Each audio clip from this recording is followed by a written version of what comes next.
I want to say hello and welcome everyone to today's edition of Welcome Change. Those of you who are joining us for the first time, every week Ashoka is hosting a half-hour news hour sort of format. We're presenting insights, wisdom, and solutions from social entrepreneurs about a pressing social issue. And our guest today is Mary Gordon. My name is Constanza Frischen. I'm leading Ashoka here in North America, and Mary is a longstanding Ashoka fellow. She's a global expert on empathy and the role empathy plays in childhood and parenting and in education. She's also the founder of Roots of Empathy. It's a Toronto-based organization with a global reach that works with children, teachers, and parents in and around the classroom. And we'll be talking here with Mary for the next 30 minutes about her work, the lessons drawn from the pandemic, what parents and teachers should be doing now and what to pay attention to. And you guys have the opportunity to ask questions. In fact, Mary has let me know that she loves having questions to answer to. So use your Q&A button that you find on the screen in the lower half extensively. Mary and I will be kicking it off with like a 10-minute or 15-minute conversation, and then we are coming to your questions and we'll field them. Okay, so do take use of that. And in the meantime, Mary, I'm so delighted you're joining us today from Toronto. I heard it's a beautiful day in Canada. Yes. And it is, that's great. And I thought, you know, before we dive into the topic of the pandemic and what do children need now, perhaps give us some of the basics we need to know about empathy. I mean, we know when, you know, empathy increases emotional well-being, it increases caring, inclusion, it promotes resilience.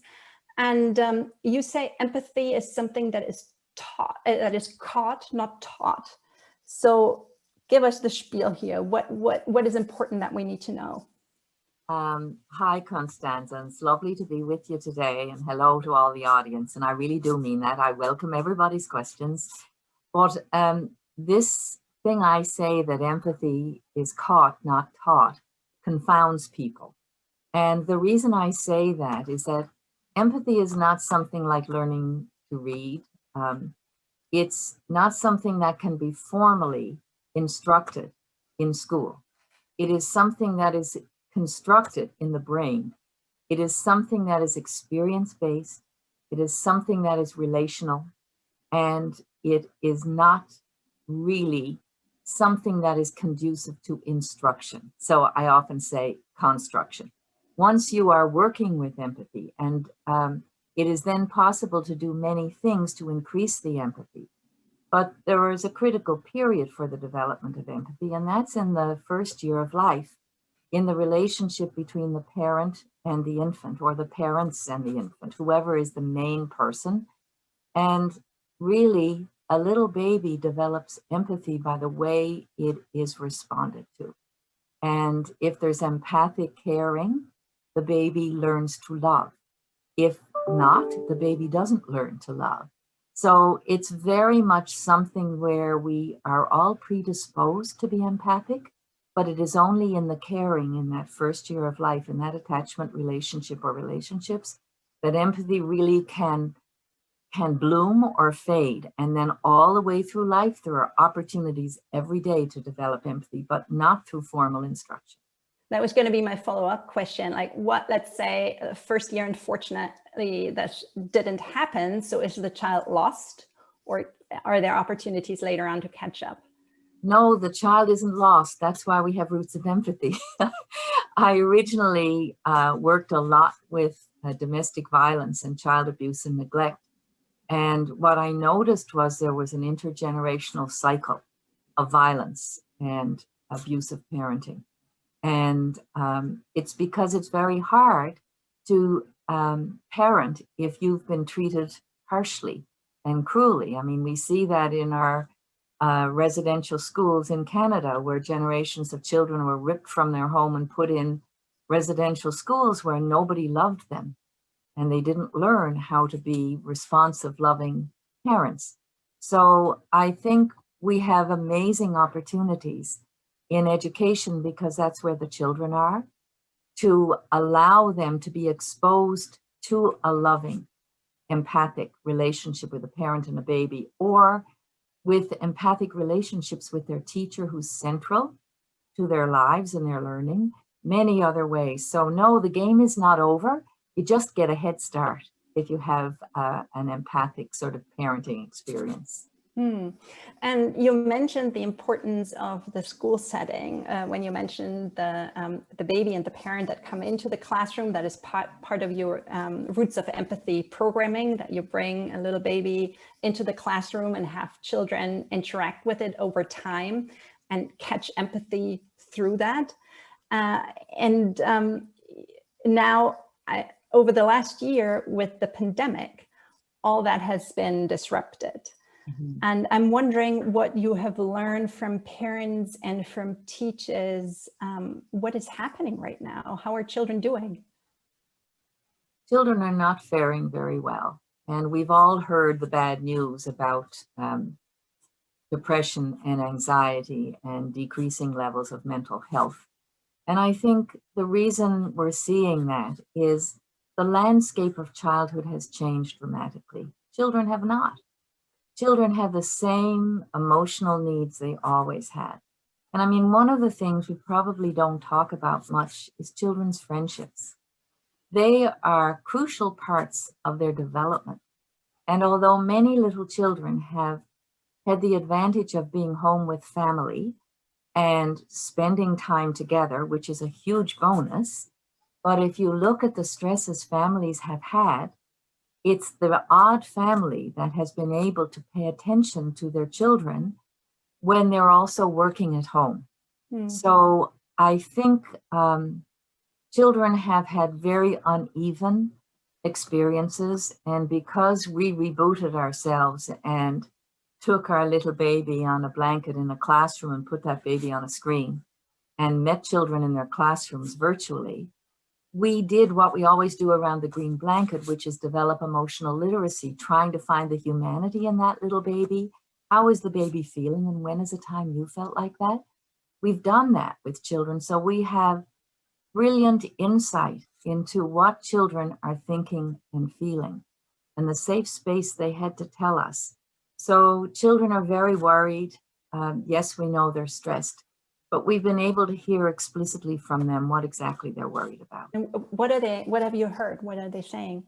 Well, if you think about DC, we are in the oldest African-American community in DC. And in that school, in one session, and we had one of the early sessions in our recovery program is called Lost and Found. We asked the children to share what have they lost in the pandemic and what have they found. And the losses would break your heart. The first child to share said, I lost a family member. And then the child explained. And then another child piped in and explained. It was all about death. Deaths in their immediate family, in their extended family, in their neighborhood. And by the time they got to a dozen, the classroom teacher shared, because of your courage, children, in sharing your losses, I will share with you what I haven't shared with anybody. And it's that I lost my childhood friend. So I think what we're seeing in children's losses, they're trusting their teachers. If you create the ambience, like a Roots of Empathy ambience, where there's safety in talking about your feelings and nobody's going to say, there, that'll go away. They are being acknowledged. Nobody is trying to fix anything. They're just listening. And the act of listening and being taken seriously creates a whole other dimension in a classroom where children support one another and they really connect with the feelings of the other. So it's a huge opportunity to develop empathy and find ways to be a friend, even if you're not in the classroom, if you're on a screen. And what's so important about what you were saying is to make that space, right, and create it. And I am wondering whether we should be concerned as parents or as teachers about an enhanced focus right now on grades? Because that is what you're reading about in the papers, are, you know, all the time, that, oh, it's a lost academic year and this will, you know, have implications down the road, and so on and so on. And what would you say to that? I would say you're measuring the wrong things. We should really measure what we treasure. And grades are a very temporary, imposed measure of a moment in time. But what's happening with our children right now, even children who landed lucky in a family that was able to be there for them, it's not the academic losses we should be concerned about. You know, even if we cancel the whole year and everybody started again with the year, which would be devastating for children who are transitioning to high school or out to post-secondary.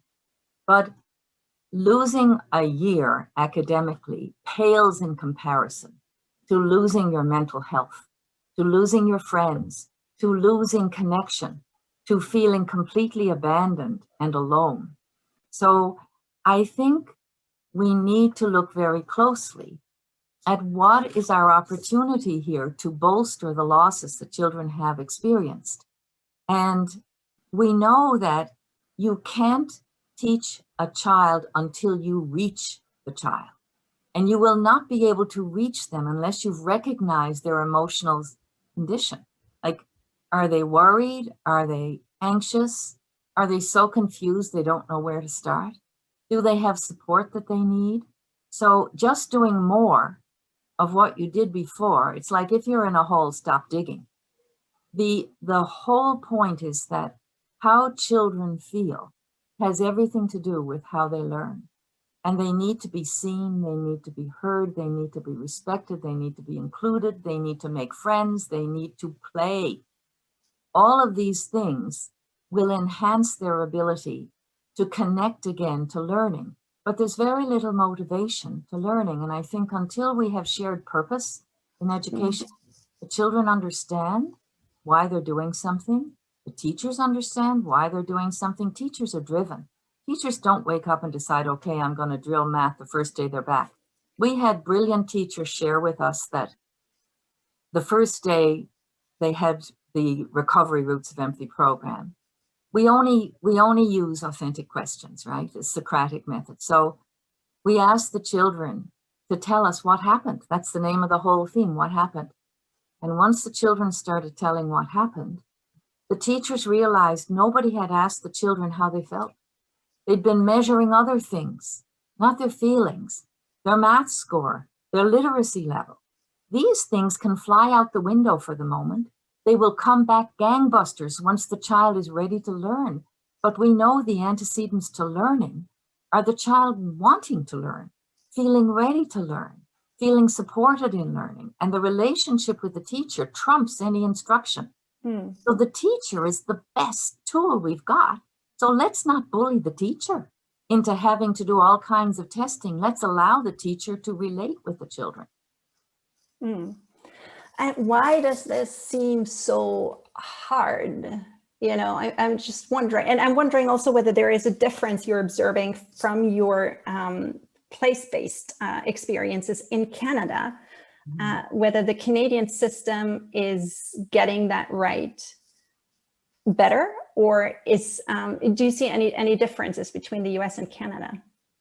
Well, I see differences everywhere. We're in 4 continents, but you ask about Canada, and we are in every province of Canada, and every province in Canada, unlike the United States, has its own Ministry of Education with its own guidelines. But I think countries always have a different culture and different value system, and they weigh things differently.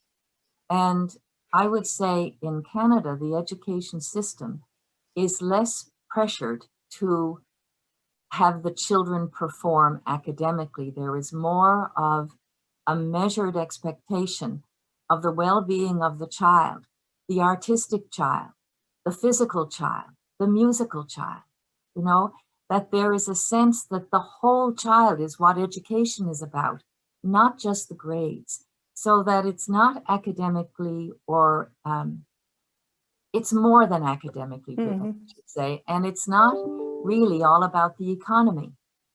And teachers don't get fired if the children don't do well. You know, there is not an expectation that all children should achieve equally. There is a recognition that how you started in life has everything to do with how you start in school, and that it is not a level playing field, and that we really need to understand trauma-informed learning, trauma-informed teaching, that children's experiences really influence their capacity to take advantage of what teachers are giving. And you know, just because a teacher is teaching or pitching, it doesn't mean the child is catching. And I think teachers need to be trusted to know when children are ready for drill, and they are not ready for the times table drill now. They are ready to be listened to. They need laughter. They need love. They need inclusion. So we need to look at where the children are starting from, and there are differences always. You know, I think there's a stronger sense of competition in the US. Like we're often called wimps in Canada because we're not as pushy maybe, or you know, we say excuse me a lot if we bump into people. All of this is part of the parcel. So you know, the things that are extraordinary about the US, the innovation and the excitement and the confidence in moving ahead fast, we need to look at the whole enchilada. And ironically, I mean, from what you're saying, you know, it's almost, if you want success, it seems that part of the secret sauce is to just let go in the moment and not even focus on that, but focus on well-being and take this pressure and anxiety and fear of failure out. Well, it's almost as if we don't trust our children that they are capable and competent unless we teach them. They are capable and competent in spite of our teaching them. And if we let them roam freer, they would have, I think, probably a lot more of the capacity to synthesize all of their experiences, all of the data, all of the relationships, and come up with more creative ways of understanding and thinking and problem solving, that we would have more imagination and creativity. Instruction limits what children can think and do. Yeah. It's about opening things up and giving a bit of breathing space to children and to teachers. The teachers, generally speaking, really know their children's needs. But we are imposing on teachers, not just in the United States, but in many places, the pressure. It's up to you to get these kids back to where they should be. Now, you know, when you have a tsunami, you don't say to the people whose houses have been destroyed, you've got to get that house built up back because you're going to be tested. So I think this test mentality is brutal. And I think to be testing in a period of vulnerability is cruel. Yeah. And there are also the first questions rolling up in the Q&A chat here. And one a member of the audience is asking, what can parents do? You know, you're speaking a lot about teach it, but what can parents do? Please share your thoughts on this. Well, everything starts at home. It's not just where the heart is, it's where the start is. It's where children learn the love of learning. It doesn't happen in school, it's accentuated maybe in school. So parents have a lot of power around developing empathy and developing resilience in children, and just listening to the children and being still.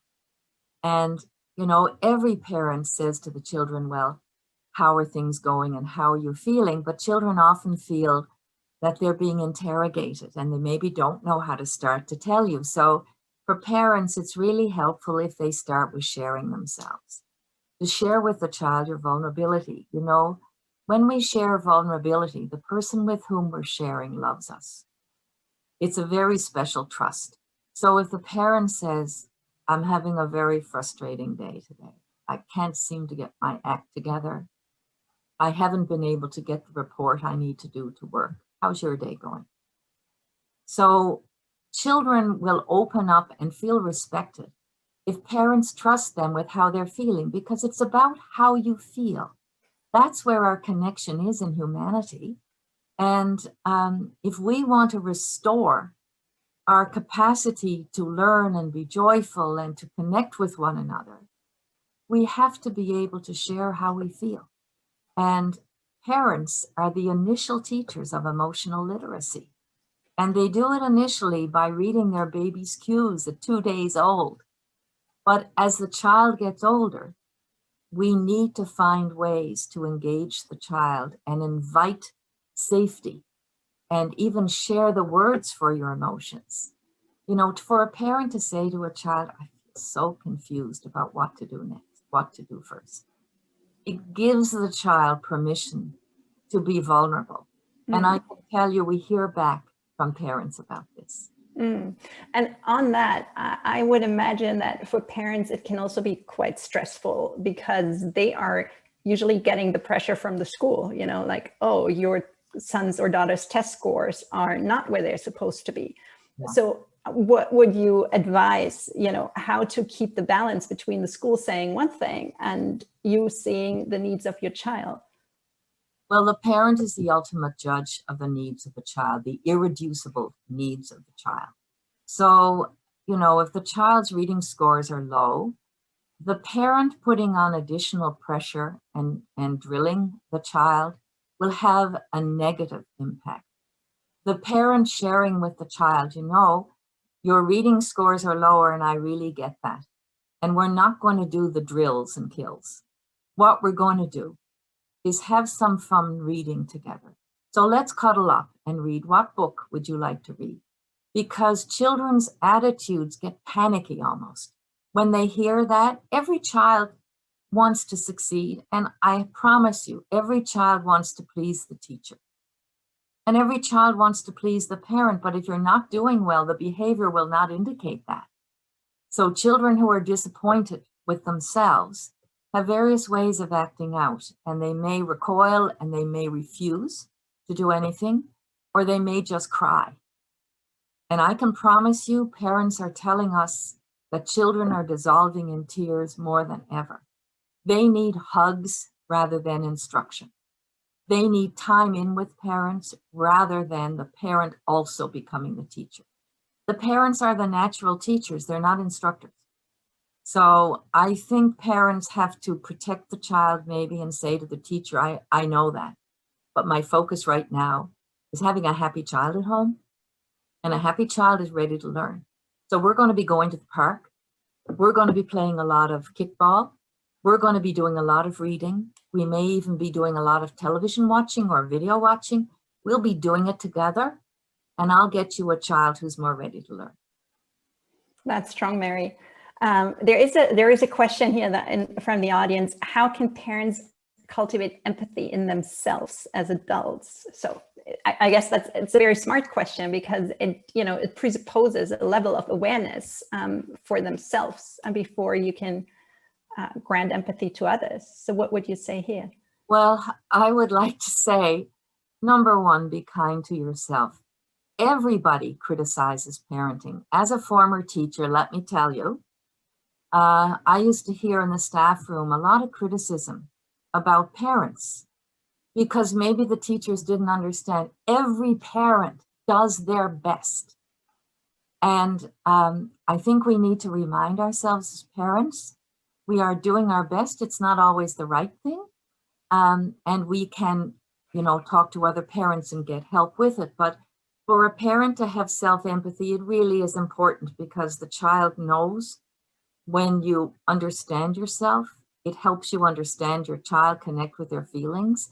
But you can have more self-empathy if you talk to people in your family who love you and share the things that you're worried about so that someone can show you empathy, that someone can say, yeah, I get that. I was worried about that. Or, yeah, that's not my gig, but I appreciate what you're going through. And I can tell you, hugs are more helpful than classes, lessons.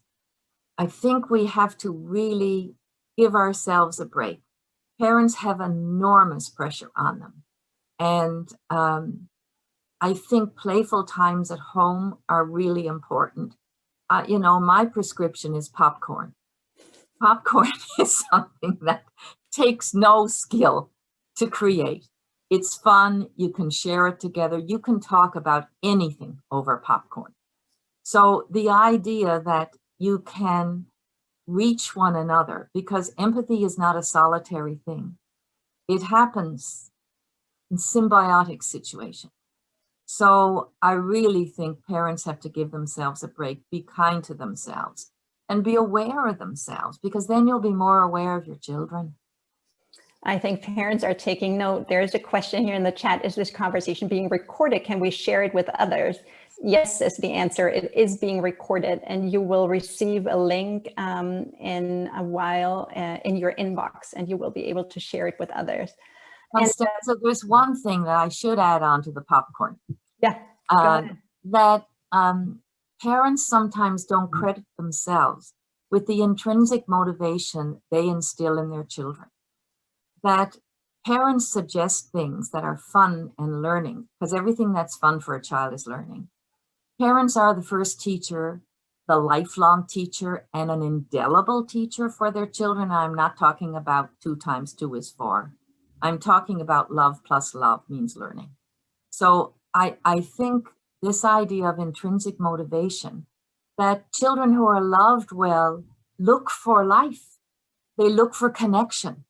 And intrinsic motivation is more important than the kind of motivation that you get in school, where you're motivated to compete with your friends, to be the best, to be on top, which is completely destructive of all the things that you worry about.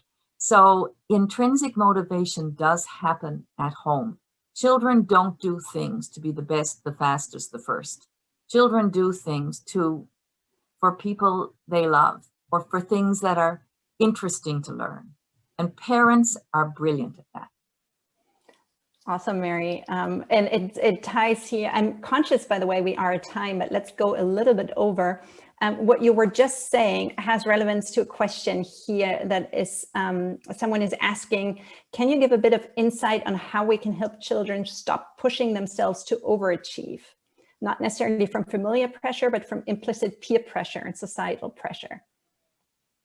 Yeah, it is a thing, and I completely appreciate parents who see that and they're trying to intercept it, because children can be resilient based on what resources are around them. You are not born resilient or not resilient. Sure, your temperament can influence higher levels or lower levels of innate resilience. But basically speaking, and you all want resilient children, which is what's behind this question, to be resilient, it means that you have systems and resources around you that support you.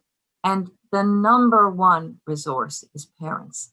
So when the child is feeling pressured because the peers are saying, oh, we got to do this, we got to be on top of this, our class won't be as well. There's pressure that you're letting down your classroom, you're letting down your teacher, you're letting down yourself. As long as the parent reinforces that the intrinsic value of the child is the sum total of that little person, not their scores. There is more to life than your math scores, and parents can really get that through when they say, let's go outside and throw a ball around. And to say, I love playing with you. And to say, you know, I'm a lousy pitcher, but this sure is fun. Or to do something and demonstrate that you're not the rock star. To sing if you can't sing, to sing as loud as you can and say, this song makes me so happy. And to know that you don't have a performing voice is a way to demonstrate to your children that you don't feel you have to be the best. What you want to be the best at is in your role as a dad, or is in your role as a family member, or in your role as a sibling, that these are the important things in life. And yes, you want to do your best at school, but your best doesn't have to be the top. Your best has to be the best for you, so that we need to encourage our children to try their best, but let them see their best in other arenas. Let's see how good they are at baking out a bunch of brownies. Let's see, you know, how are we playing together and enjoying our time together? Climbing trees. That there is a lot in life beyond the scores of academia. I couldn't agree more, Mary. And I'm just going on to the next questions because there are still a few. Very interesting pandemic question. How do you see the rules regarding the masks from a perspective of empathy, an acquisition of empathy? Is it important to see others face to face? Well, to the person who asked the question, I was very concerned about that when we were doing our virtual recovery program, and the children were all wearing masks. So we had a whole lesson on body language. How can you read a person's body language when you can't see their face? How can you know if a person is smiling by their eyes and their eyebrows? How can you sense a person's connection to you when you only have their gaze to go by? So absolutely, you're right. It's harder to read a person's emotions when you can't see their face. But it's safety first, in my view. And whatever, I mean, it's different in every single part of the world, what the policy is on masks. And I can tell you, when we asked children around the world who did this recovery program, what do you wish for the world in 2021? We asked them in December. Nearly every child said they wanted to get rid of the pandemic. They wanted to get rid of masks, social distancing. They wanted to have a birthday party. They wanted to be able to play with friends, but the mask figured everywhere. But I want to tell you what trumped the mask. Nearly every child said they didn't want people to get dead. They didn't want people to suffer. They wanted to be with friends and family. They missed their cousins. They missed, I mean, they were brilliant in what they missed. So all I'm saying is to reassure you a little bit that children really have a hierarchy of needs that has not been tested before across the world. Children have it exactly right. They worry about the big ticket items like our health and our safety. And they're totally annoyed by masks, as we all are. But I wouldn't say that it is a huge inhibitor of empathy. What's also very hard is that you can't touch one another. And touch is the most powerful of all the senses in developing empathy. And in the newborn, it's the ultimate way babies become empathic. So, you know, you're damned if you do on one side and damned if you do on the other side. I think all we have to do is make the very best of this situation and hope that we will be able to discard the masks soon. Thank you, Mary. There's a comment coming in right now that I want to read to you. Thank you for your gentleness and knowledge. It is so needed and appreciated. And I think we can all subscribe to that. Thank you for sharing your wisdom. And also, I think the good message in a way for parents is, you know, just relax, just have confidence in the human side in us, and your child will be fine. And park the scores, park the anxiety about where your kid is in school. It doesn't matter. And what I think is even more interesting is to say, you will get there more or faster or quicker, you know, by letting loose and by taking off your helicoptering and by just allowing your child to be, and by answering their feelings and give them safety. To be an advocate rather than be bullied. That's it. Thank you so much, Mary. Thank you, everyone, for joining us. Thank you for staying a bit over time. This was very powerful. I wish you a wonderful rest of your day. Thank you. Goodbye to everybody. Thanks, Constanza. Bye. Bye.